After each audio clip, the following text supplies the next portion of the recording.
Hello friends, welcome back to my channel stories hub.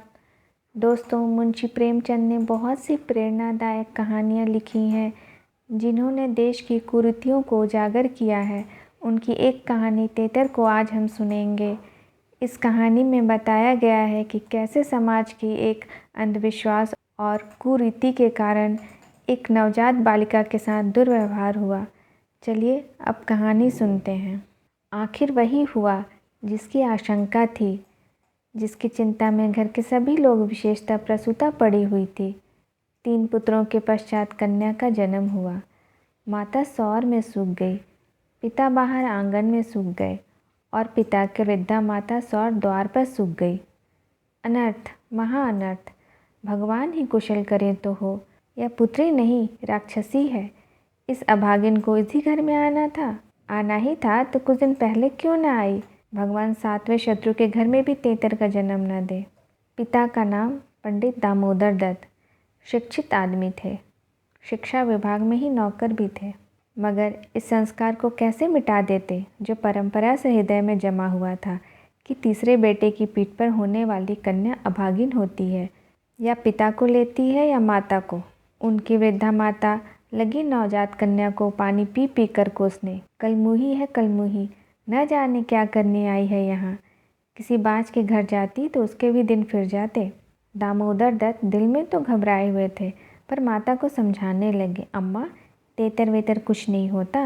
भगवान की जो इच्छा होती है वही होता है। ईश्वर चाहेंगे तो सब कुशल ही होगा। गाने वालियों को बुला लो, नहीं तो लोग कहेंगे 3 बेटे हुए तो कैसी फूली फिरती थी, एक बेटी हो गई तो घर में कोहराम मच गया। माता, अरे बेटा, तुम क्या जानो इन बातों को। मेरे सिर तो बीत चुकी है, प्राण नहों में समाया हुआ है। तेतर ही के जन्म से तुम्हारे दादा का देहांत हुआ, तभी से तेतर का नाम सुनते ही मेरा कलेजा कांप उठता है। दामोदर, इस कष्ट के निवारण का भी कोई उपाय होगा। माता, उपाय बताने को तो बहुत है। पंडित जी से पूछो तो कोई ना कोई उपाय बता ही देंगे, पर इससे कुछ होता नहीं।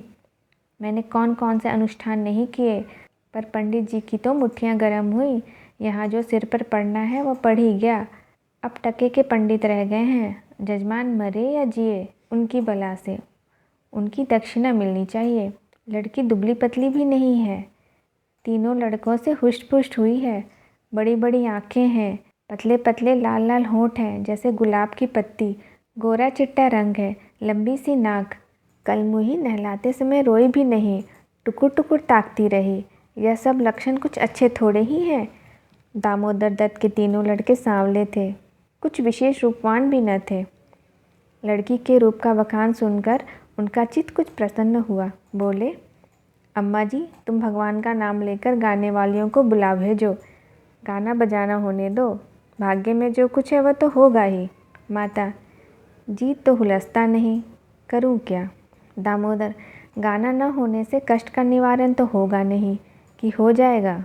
अगर इतने सस्ते जान छूटते तो ना कराओ गाना। माता, बुलाए देती हूँ बेटा, जो कुछ होना था वह तो हो गया। इतने में दाई ने सौर में से पुकार कर कहा, बहू जी कहती हैं गाना वाना कराने का काम नहीं है। माता, भला उनसे कहो चुप बैठी रहें, बाहर निकलकर मनमानी करेंगी। 12 ही तो दिन है, बहुत दिन नहीं है। बहुत इतराती फिरती थी, यह न करूँगी वो न करूँगी। देवी क्या है देवता क्या है, मर्दों की बातें सुनकर वही रट लगाने लगती थी, तो अब चुपके से बैठती क्यों नहीं। मेमे तो तेतर को अशुभ नहीं मानती और सब बातों में मेमे की बराबरी करती है, तो इस बात में भी करे। यह कहकर माताजी ने नाइन को भेजा कि जाकर गाने वालियों को बुला ला, पड़ोस में भी कहती जाना। सवेरा होते ही लड़का सोकर उठा और आंखें मलता हुआ जाकर दादी से पूछने लगा, बड़ी अम्मा, कल अम्मा को क्या हुआ। माता, लड़की तो हुई है। बालक खुशी से उछल कर बोला, ओहो ओहो, पैजनियाँ पहन पहन कर चुन चुन करेगी, ज़रा मुझे भी दिखा दो दादी जी। माता, अरे क्या सौर में जाएगा, पागल हो गया है क्या। लड़के की उत्सुकता न मानी, सौर के द्वार पर जाकर खड़ा हो गया और बोला, अम्मा ज़रा बच्ची को मुझे दिखा दो। दाई ने कहा, बच्ची अभी सोती है। बालक, ज़रा दिखा दो गोद में लेकर। दाई ने कन्या उसे दिखा दी तो वहाँ से दौड़ता हुआ अपने छोटे भाइयों के पास पहुँचा और उन्हें जगह जगह कर खुशखबरी सुनाई। एक बोला, नन्ही सी होगी? बड़ा, बिल्कुल नन्ही सी, बस जैसी बड़ी गुड़िया।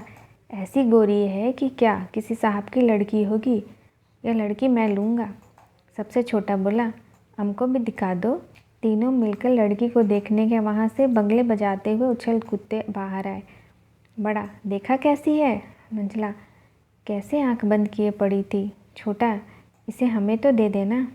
बड़ा, खूब द्वार पर बारात आएगी, हाथी घोड़े बाजे आतिशबाजी। मंझला और छोटा ऐसे मगन हो रहे थे मानो वह मनोहर दृश्य आंखों के सामने उनके सरल नेत्र मनोल्लास में चमक रहे थे। मंझला बोला, फुलवारियाँ भी होंगी। छोटा, हम भी फूल लेंगे। छठी भी हुई, बरही भी हुई, गाना बजाना खाना पिलाना देना दिलाना सब कुछ हुआ, पर रस्म पूरी करने के लिए, दिल से नहीं, खुशी से नहीं। लड़की दिन दिन दुर्बल और अस्वस्थ होती जाती थी। माँ उसे दोनों वक्त अफीम खिला देती थी और बालिका दिन और रात नशे में बेहोश पड़ी रहती। ज़रा भी नशा उतरता तो भूख से विकल होकर रोने लगती। माँ कुछ ऊपरी दूध पिलाकर अफीम खिला देती। आश्चर्य की बात तो यह थी कि अब की उसकी छाती में दूध ही नहीं उतरा। यूँ भी उसे दूध देर से उतरता था, पर लड़कों की बेर उसे नाना प्रकार के दुग्धपूर्वक औषधियाँ खिलाई जाती। बार बार शिशु को छाती से लगाया जाता, यहाँ तक कि दूध उतर ही आता था। पर अब की यह सब योजनाएं न की गई। फूल सी बच्ची कुम्हलाती जाती थी। माँ तो कभी उसकी ओर ताकती भी नहीं थी। हाँ, नाइन कभी चुटकियाँ बजाकर चुमकारती तो शिशु के मुख पर ऐसी दयनीय, ऐसी करुण वेदना अंकित दिखाई देती कि वह आंखें पोंछती हुई चली जाती थी। बहू से कुछ कहने सुनने का साहस न पड़ता था। बड़ा लड़का सिद्धू बार बार कहता, अम्मा बच्ची को दो, बाहर से खिला लाऊं, पर माँ उसे झिड़क देती। 3-4 महीने हो गए। दामोदर दत्त रात को पानी पीने उठे तो देखा कि बालिका जाग रही है। सामने ताक पर मीठे तेल का दीपक जल रहा था। लड़की टकटकी बांधे उसी दीपक को देखती थी और अपना अंगूठा चूसने में मगन थी। चुप चुप की आवाज़ आ रही थी। उसका मुख मुरझाया हुआ था, पर वह रोती न थी, न हाथ पर फेंकती थी, बस अंगूठा पीने में ऐसी मगन मानो उसमें सुधा रस भरा हुआ हो। वह माता के स्तनों की ओर मुंह भी नहीं फेरती थी, मानो उसका उस पर कोई अधिकार नहीं है, उसके लिए वहाँ कोई आशा नहीं। बाबू साहब को उस पर दया आ गई। इस बेचारी को मेरे घर जन्म लेने में क्या दोष है? मुझ पर या इसकी माता पर जो कुछ पड़े, लेकिन इसमें इसका क्या अपराध है? हम कितनी निर्दयता कर रहे हैं कि कुछ कल्पित अनिष्ट के कारण उसका इतना तिरस्कार कर रहे हैं। माना कि कुछ अमंगल हो भी जाए तो क्या उसके भय से इसके प्राण ले लिए जाएंगे? इस नन्हे से बच्चे के प्रति हमारी कठोरता क्या ईश्वर को अच्छी लगती होगी? उन्होंने उसे गोद में उठा लिया और उसका मुख चूमने लगे। लड़की को कदाचित पहली बार ऐसा स्नेह का ज्ञान हुआ। वह हाथ पैर उछालकर गू गू करने लगी और दीपक की ओर हाथ फैलाने लगी। उसे जीवन ज्योति से मिल गई। प्रातःकाल दामोदर दत्त ने लड़की को गोद में उठा लिया और बाहर लाए। स्त्री ने बार बार कहा, उसे पड़ी रहने दो, ऐसी कौन सी बड़ी सुंदर है, अभागिन रात दिन तो प्राण खाती है, मर भी नहीं जाती कि जान छूट जाए। किंतु दामोदर दत्त न माने। उसे बाहर लाए और अपने बच्चों के साथ बैठकर खिलाने लगे।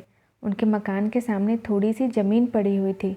पड़ोस के किसी आदमी की एक बकरी उसमें आकर चर रही थी। इस समय भी वह चर रही थी। बाबू साहब ने बड़े लड़के से कहा, सिद्धू, ज़रा उस बकरी को पकड़ो तो इसे दूध पिलाएं, शायद भूखी है बेचारी। देखो तुम्हारी नन्ही सी बहन है ना, इसे रोज़ हवा में खिलाया करो। सिद्धू को दिल लगी हाथ आई। उसका छोटा भाई भी दौड़ा। दोनों ने घेर कर बकरी को पकड़ा और उसका कान पकड़ के सामने लाए। पिता ने शिशु का मुंह बकरी के थन में लगा दिया। लड़की चुबलाने लगी और एक क्षण में दूध की धार उसके मुंह में जाने लगी, मानो टिमटिमाते दीपक में तेल पड़ गए। लड़की का मुंह खिल उठा। आज शायद पहली बार उसकी शुभता तृप्त हुई थी। वह पिता की गोद में हुमक हुमक कर खेलने लगी। लड़कों ने भी उसे खूब नचाया कुदाया। उस दिन से सिद्धू को मनोरंजन का एक नया विषय मिल गया। बालकों को बच्चों से बहुत प्रेम होता है। अगर किसी घोंसले में चिड़िया का बच्चा देख पाए तो बार बार वहाँ जाएंगे, देखेंगे कि माता बच्चों को कैसे दाना चुगाती है। सिद्धू ताक में लगा रहता है। जो ही माता भोजन बनाने या स्नान करने जाती, तुरंत बच्ची को लेकर जाता और बकरी को पकड़कर उसके थन में शिशु का मुँह लगा देता। कभी दिन में 2-2, 3-3 बार पिलाता। बकरी को भूसी चोकर खिलाता। ऐसा परचा लिया कि वह स्वयं चोकर के लोभ में चली आती और दूध देकर चली जाती। इसी भांति कोई 1 महीना गुजर गया। लड़की हष्ट-पुष्ट हो गई। माता उसे देख देखकर चकित होती थी। किसी से कुछ कह तो नहीं सकती, पर दिल में उसे आशंका होती थी कि अब वह मरने को नहीं, हम ही लोगों के सिर आएगी। कदाचित ईश्वर इसकी रक्षा करें, जभी तो दिन पे दिन निखरती जाती है, नहीं तो अब तक ईश्वर के घर पहुंच गई होती। मगर दादी माता से कहीं ज़्यादा चिंतित थी।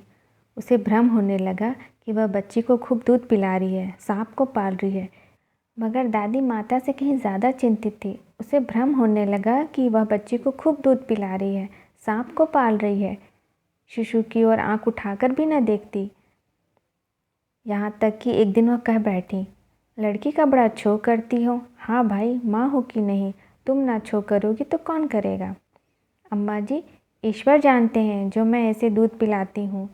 अरे तो मैं मना थोड़े ही करती हूँ, मुझे क्या गरज पड़ी है कि मुफ्त में अपने ऊपर पाप लूँ। कुछ तो मेरे सिर तो जाएगी नहीं।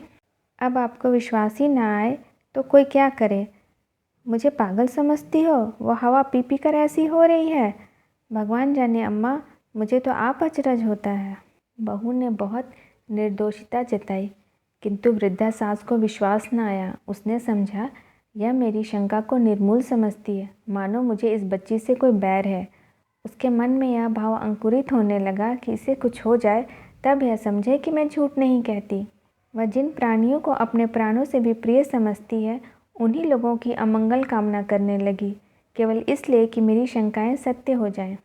वह यह तो नहीं चाहती थी कि कोई मर जाए, पर इतना अवश्य चाहती थी कि किसी बहाने से मैं चिता दूं कि देखा, तुमने मेरा कहा ना माना, यह उसी का फल है। उधर सास की ओर से ज्यों-ज्यों यह द्वेष भाव प्रकट होता था, बहू का कन्या के प्रति स्नेह बढ़ता था। ईश्वर से मनाती रहती थी कि किसी भांति 1 साल कुशल से कट जाता तो इनसे पूछती। कुछ लड़की का भोला भाला चेहरा, कुछ अपने पति का प्रेम वात्सल्य देखकर भी उसे प्रोत्साहन मिलता था। विचित्र दशा हो रही थी, न दिल खोलकर प्यार ही कर सकती थी, न संपूर्ण रीति से निर्दय होते ही बनता था, न हंसते बनता था, न रोते। इसी भांति 2 महीने गुजर गए और कोई अनिष्ट न हुआ। तब तो वृद्धा सास के पेट में चूहे दौड़ने लगे। बहू को 2-4 दिन ज्वर भी नहीं आता था कि मेरी शंका की मर्यादा रह जाए। पुत्र भी किसी दिन पैर गाड़ी पर से नहीं गिर पड़ा। न बहू के मैके से ही किसी के स्वर्गवास की सुनावनी आती है। एक दिन दामोदर दत्त ने खुले तौर पर कह भी दिया कि अम्मा, यह सब ढकोसला है, तेतर लड़कियां क्या हैं, दुनिया में नहीं होती, तो सबके सब माँ बाप मर ही जाते हैं। अंत में उसने अपनी शंकाओं को यथार्थ सिद्ध करने की एक तरकीब सोच निकाली। एक दिन दामोदर दत्त स्कूल से आए तो देखा कि अम्मा जी खाट पर अचेत पड़ी हुई है। स्त्री अंगीठी में आग रखे उनकी छाती सेक रही है और कोठरी के द्वार और खिड़कियां बंद है। घबराकर कहा, अम्मा जी की क्या दशा है। स्त्री दोपहर से एक कलेजे में शूल उठ रहा है, बेचारी बहुत तड़प रही है। दामोदर, मैं जाकर डॉक्टर साहब को बुला लाऊं ना, देर करने से शायद रोग बढ़ जाए। अम्मा जी कैसी तबीयत है। माता ने आंखें खोली और कराहते हुए बोला, बेटा तुम आ गए, अब न बचूंगी। हाय भगवान, अब न बचूंगी। जैसे कोई कलेजे में बर्छी चुभा रहा हो। ऐसी पीड़ा कभी ना हुई थी, इतनी उम्र बीत गई, ऐसी पीड़ा नहीं हुई। स्त्री, यह कलमी छोकरी न जाने किस मनहूस घड़ी में पैदा हुई। सास, बेटा सब भगवान करते हैं, यह बेचारी क्या जाने। देखो मैं मर जाऊं तो उसे कष्ट मत देना। अच्छा हुआ मेरे सिर आई, किसी और के सिर तो जाती ही, मेरी ही सिर सही। हाय भगवान, अब न बचूंगी। दामोदर, जाकर डॉक्टर बुला लाऊं, अभी लौटा आता हूँ। माता जी को केवल अपनी बात की मर्यादा निभानी थी, रुपए न खर्च कराने थे। बोली, नहीं बेटा, डॉक्टर के पास जाकर क्या करोगे। अरे वह कोई ईश्वर है, डॉक्टर अमृत पिला देगा, 10-20 वह भी ले जाएगा। डॉक्टर वैद्य से कुछ न होगा। बेटा तुम कपड़े उतारो, मेरे पास बैठकर भागवत पढ़ो, अब न बचूंगी। हाय राम। दामोदर, तेतर बुरी चीज़ है, मैं समझता था कि ढकोसला ही है, ढकोसला। स्त्री, इसी से मैं भी उससे कभी मुंह नहीं लगाती थी। माता, बेटा बच्चों को आराम से रखना, भगवान तुम लोगों को सुखी रखे। अच्छा ही हुआ मेरी ही सिर गई, तुम लोगों के सामने मेरा परलोक हो जाएगा। यहाँ किसी दूसरे के सिर जाती तो क्या होता राम। भगवान ने मेरी विनती सुन ली। हाय हाय। दामोदर दत्त को निश्चय हो गया कि अब अम्मा न बचेंगी। बड़ा दुख हुआ। उनके मन की बात होती तो वह माँ के बदले तेतर को न स्वीकार करते। जिस जननी ने जन्म दिया, नाना प्रकार के कष्ट झेलकर उसका पालन पोषण किया, अकाल वैधों को प्राप्त होकर भी उनकी शिक्षा का प्रबंध किया, उसके सामने एक दूध मुही बच्ची की क्या मूल्य थी, जिसके हाथ का एक गिलास का पानी भी वह न जानते थे। शोकातुर होकर कपड़े उतारे और माँ के सिरहाने बैठकर भागवत की कथा सुनाने लगे। रात को बहू भोजन बनाने चली तो सास से बोली, अम्मा जी तुम्हारे लिए थोड़ा सा साबूदाना छोड़ दूँ? माता ने व्यंग करके कहा, बेटी अन्न बिना न मारो, भला साबूदाना मुझसे खाया जाएगा क्या? जाओ थोड़ी पूरियाँ छान लो, पड़े पड़े जो कुछ इच्छा होगी खा लूँगी, कचौरियाँ भी बना लेना। मरती हूँ तो क्या भोजन को तरस तरस कर मरूँ? थोड़ी मलाई भी मंगवा लेना, चौक की हो। फिर थोड़े खाने आऊँगी बेटी, थोड़े से केले मंगवा लेना, कलेजे के दर्द में केले खाने से आराम होता है। भोजन के समय पीड़ा शांत हुई, लेकिन आधे घंटे के बाद फिर ज़ोर से होने लगी। आधी रात के समय कहीं जाकर उनकी आँख लगी। 1 सप्ताह तक उनकी यही दशा रही। दिन भर पड़ी कराहा करती, बस भोजन के समय ज़रा वेदना कम हो जाती। दामोदर दत्त सिरहाने बैठे पंखा झेलते और मातृ वियोग के आगत शोक से रोते। घर की महरी ने मोहल्ले भर में खबर फैला दी कि पड़ोसनी देखने आई तो सारा इल्ज़ाम बालिका के सिर गया। एक ने कहा, यह तो कहो बड़ी कुशल हुई कि बुढ़िया के सिर गई, नहीं तो तेतर माँ बाप 2 में से एक को लेकर ही शांत होती है। देव न करे किसी घर तेतर का जन्म हो। दूसरी बोली, मेरे तो तेतर का नाम सुनते ही रोए खड़े हो जाते हैं। भगवान बांझ रखे पर तेतर न दे। 1 सप्ताह के बाद वृद्धा का कष्ट निवारण हुआ। मरने में कोई कसर न थी। वह तो कहो पुरखों का पुण्य प्राप्त था। ब्राह्मणों को गोदान किया, दुर्गा पाठ हुआ, तब कहीं जाके संकट कटा। If you like this audio story, please like, share and subscribe my channel. Thank you.